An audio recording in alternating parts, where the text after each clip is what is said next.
Welcome to Real Leaders with Roshini, the podcast with real talk, real questions, real insight, and we hope real inspiration for real.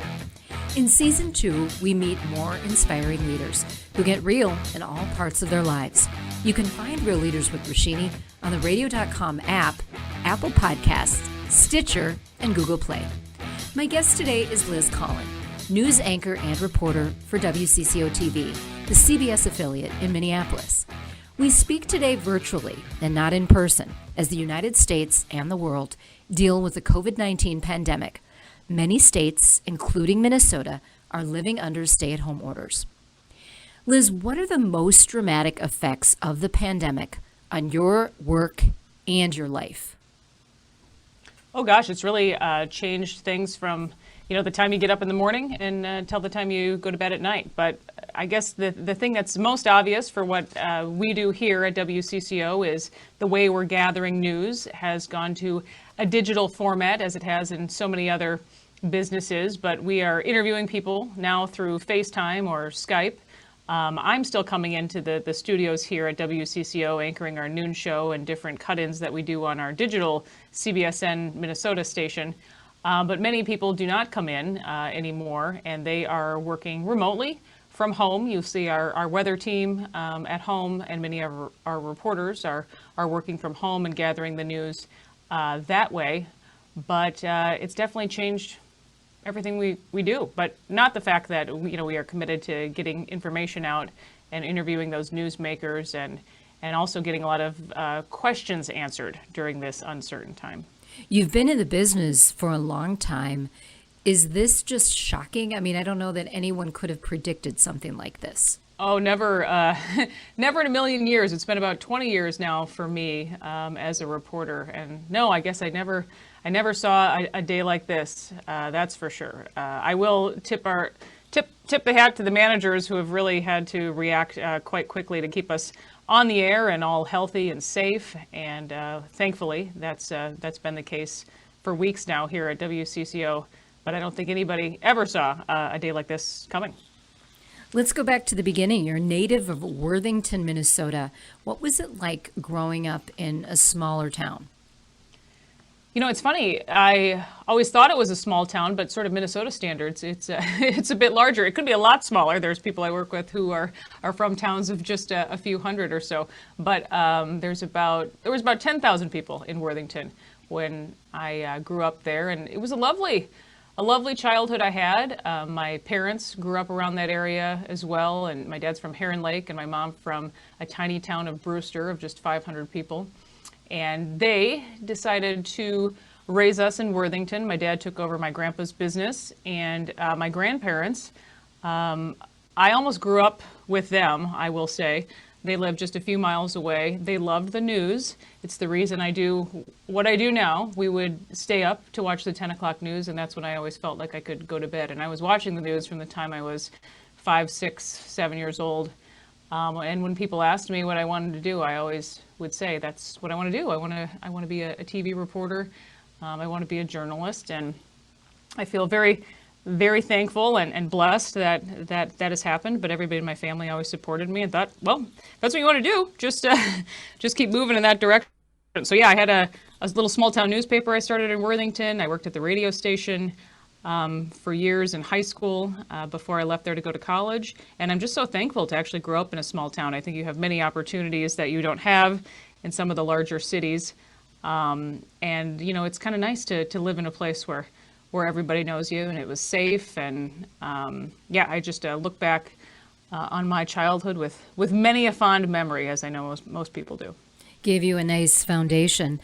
I think it's a fun fact that you made your broadcast debut covering a tornado that touched down in southwestern Minnesota at a small radio station you were. What was that like? Do you remember that first broadcast? I don't know if that's a fun fact. It's frightening looking back. I do remember it very well. I was trained in for the course of several weeks at this radio station, KO95 and KWA, that still is on the air now, and a great radio station, and I was so fortunate to weasel my way in there. But my job primarily was to run commercial breaks during Twins games and Vikings games. So I was just kind of hitting, different keypads to follow these commands. And the sirens, well, I shouldn't say that the sirens started sounding, but before that, I'm getting, the alerts on the computer that there is a tornado warning. And then sure enough, there is a touchdown, and the sirens are sounding, and it's part of your duties there to go on the air and warn people. But here's this like 15-year-old pretty clueless kid just reading right off of the National Weather Service wires, and I just remember being very, very scared. Thankfully there was no real damage, and nobody was injured or anything. That could have ended a lot worse. But that was the first day that I was left alone at the radio station after my training had ended, and we'll never forget it, that's for sure. Oh, yeah. What a memory. Eventually, you did go on to finish college and become a TV news reporter, and you've won Emmy Awards, and some of your reporting has made for policy changes, including daycare centers in Minnesota must now have trained CPR staff after your series about a little girl who choked to death in Mankato, Minnesota. My guess is that when you go in to do these stories, you're not thinking, oh, this is going to be some big legislative or policy change. You're just going in and you have to kind of take what you get. No, I would say with any story that I've ever started on, and even this COVID-19, it's similar. I just have so many questions, and I think a lot of people can relate to that as well. Well, what about this, or what about this, and I think a lot of reporters sometimes move on to the next story. But I get very caught up in stories that I work on and have many more questions, and then I go back, and then I want to go back, and then what about this, and here's this. FOIA request I can file, or Minnesota data practice records that I can request, and it often just leads to things that maybe those stones haven't been unturned before. And yeah, there are many cases in my career where I just don't let things go that easily, which can also be a problem because sometimes I take a lot of my work home mentally, if you will, and certain things keep me up at night. But I really do think that in this business, persistence pays off, and I've seen that again and again. You are a wife, you're a mother. What did becoming a mother do to your life? Because you were already an established reporter by the time that had happened. Oh gosh, that has changed everything. And it's funny, everybody always told me that, of course, when you're pregnant and, even when you're thinking about having kids, it changes everything, And I think a lot of people sometimes will focus on the negative, you're not sleeping anymore, you're worrying about somebody, or it's a lot of money to go to college and, find childcare, those are the kind of things you hear a lot about. But I sometimes wish that people would talk more about how wonderful it is. It is by far the best thing that has ever happened to me, becoming a mom. It's a piece of my heart I never knew existed before. And everybody, did kind of talk about that. I cry a lot easier now. And it's definitely made me a much more empathetic reporter. We always interview people, in tragedy, and it's impossible for me not to picture, now my own son. In many instances when I'm talking to families, and I just kind of get it now, and I don't think I necessarily did as much before. What would your advice be to other parents out there? Oh gosh, I would just say, cherish every day. Anthony is 7 now; he's in first grade, but it is just so rewarding and amazing to watch them just become the people that they're meant to be, and really not take anything for granted. Something that we've done from the time Anthony was even a baby. I've had him, we go over our prayers, I guess, if you will, at night, but it's more important to me that he grow up to be grateful and thankful for things that he has in life, because I feel like that will really create, I know in my life, created a very solid foundation. I don't take that for granted, but we always go over 3 things that you're thankful for today, because I want his little heart to be filled with gratitude, and to know that he is loved. And yeah, I think that's it. Just don't take days for granted, and so enjoy your time. I mean, trust me, we have our issues as well, but it's certainly fun watching people grow up. Is there anything about him that's really surprised you? Oh gosh, he is he's a polar bear. First of all, I freeze all the time, and he is always warm. Can be 20, 30 degrees, and he's begging to wear shorts outside. But so much surprises me. He has such an adventurous spirit that I wish sometimes I had a bit more of. I think he's just a much better person than me, and I think that is surprising already. When they're little like that, and you can tell, it's kind of like, he's my buddy, but I also, really look up to him. Kids kind of have it figured out. It's pretty incredible. That's really sweet, Liz. So another thing that I just can't believe about you is that you have a collection of mini spoons. And I think people really want to know, how did this happen? Are you continuing to grow that collection? These are a lot of personal questions. I mean, my son's fine, but now we're talking about my miniature spoons. This is where... Oh, goodness. So I collected, I'm very cool, as you can tell. I started collecting miniature spoons when I was probably about 5, 6 or so. My grandparents would take me on some pretty cool trips growing up. Across America and such. We would road trip, and I always thought, like, hey, this is a great thing to get at a gas station or different tourist attractions. I did not realize until I was older how usually you're over 85 when you start collecting miniature spoons. I just want to say I was ahead of my time, and yes, I have I have a lot of them. Sometimes I polish them, Saturday nights. Woo! But does the son help you with that, or is that just a Liz thing? No, he totally doesn't get it either. He's like, I don't understand why these spoons are on our wall. Don't worry about it, Anthony. This will be yours someday. You have a lot to look forward to. I love it. And I'm also guessing your TV fans likely do not know that you are an accomplished organist and violinist. Oh yeah, I would not use the term accomplished, but no, I did play the organ. My son is now playing piano.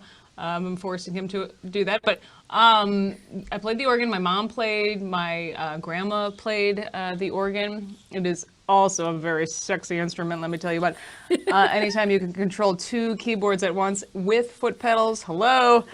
Yes, so I... doesn't get much better than that. It really doesn't. And yes, I played the violin as well in my growing up years. So that kind of begs the question, if you weren't a television journalist, what would you be? Probably not an accomplished organist, but I would say... I love country music, and I also had dreams of becoming like the fiddler in a country band. I still think that would be awesome. I don't really have the skill, but that was also something I would have dreams of doing. So you'd be in the country band, you wouldn't be a solo fiddler artist? Well, yeah, maybe if I was surrounded by 20 or so people and you couldn't really hear me, or maybe if I practiced more. But and yes. what would the wardrobe be like for this? Oh, see, that would be fun. Obviously, there would be a cowboy hat. I'm sure you've seen one of mine before. I have an extensive boot collection as well. And what about plaid? Would plaid be part of this outfit? Oh yeah, plaid would probably be, or maybe fringe, Roshini. I mean, it could go either way.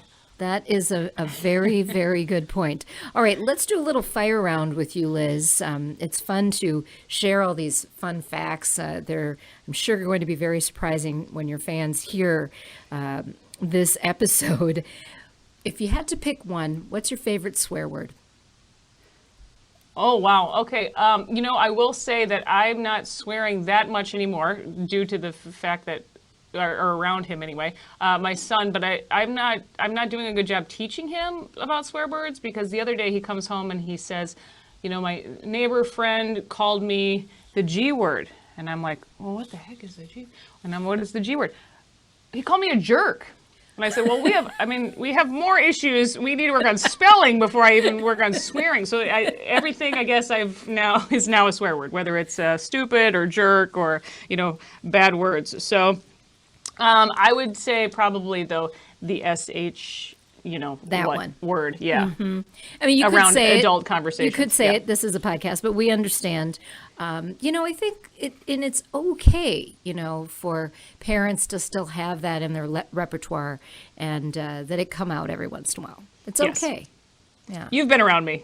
I'm sure you've heard me say it. Yes. Let's get real. Yeah, exactly. This is real talk after all. Yes, it really is. And we like to get real with our leaders. Let's talk a little bit about the dynamic nature of news. And it is constantly changing. Social media has probably brought to it so many changes. What would you say are some of the positives of social media as well as some of the negatives? Oh, I think the positives definitely outweigh the negative, but I think, we have a better way to kind of keep tabs on what people want to know, which I appreciate. I always appreciate when here's the story. Can you look into it? Or hey, did you hear about this? Or we're easy to find now, whereas before, how do you really contact a reporter personally? It could be a little bit more difficult. And people, and I would say that Minnesotans are good at that, kind of letting you know where you stand, whether you like something or you don't. And I think I always appreciate feedback when it's done in a nice manner. Sometimes it goes a little too far, but but yeah, the negative seems to be a lot of the stuff I think I see on Twitter sometimes will bother me more than any other outlet, and it just seems to be very. It just seems to be a conversation that people would not be having in person, talking face to face. So why are we doing this? Why are we name calling and trying to hurt each other's feelings, in a way that we wouldn't do if we were in the same room together? Right. I think that is people hiding behind either the being anonymous or just that they're not face to face looking you in the eye. Right. But it is a reality of the modern landscape and something you and your news colleagues and competitors need to continue to deal with. It can bring a lot of good, but social media also has that downside. Well, Liz, if you had one interview that you just hope you get to do before your career in TV news wraps, who would that be with? That's a good question. I know you're known for such things. And maybe this wouldn't be a newsmaker, if you will, but I would say that if I was able to talk to someone again, that would be my grandfather, who passed away when I was in college. But my grandpa Don, who grew up in Brewster, Minnesota, but was a big influence in my life. He was a bit of a public speaker and just kind of had this booming voice and sort of this quiet kind of command about him. And I think growing up, we are always in a hurry to grow up and move on to other things. But I so appreciate a lot of that now, and we're talking, 20 years later or so. And just what I wouldn't give to have another conversation with Grandpa Don. Yeah, I think that's beautiful. And I think Grandpa Don would be very, very proud of you, Liz. That's nice of you to say. But I would also, thank him as well for everything he did in my early years. Yeah, very informative and very formative for you. Well, Liz Collin, thank you so much for spending some time with us and wishing you the best as you cover not only COVID-19, but all the stories that will come to you in the future. Well, this was fun. I'm glad I was able to laugh and cry here at the end, Roshini. Hey, we get real. I'm a big friend, and I also consider you a great friend, and I'm a big fan, I should say. Thank too. you. So Well, thank you for everything you do. Ditto to you. Until next time, keep it real.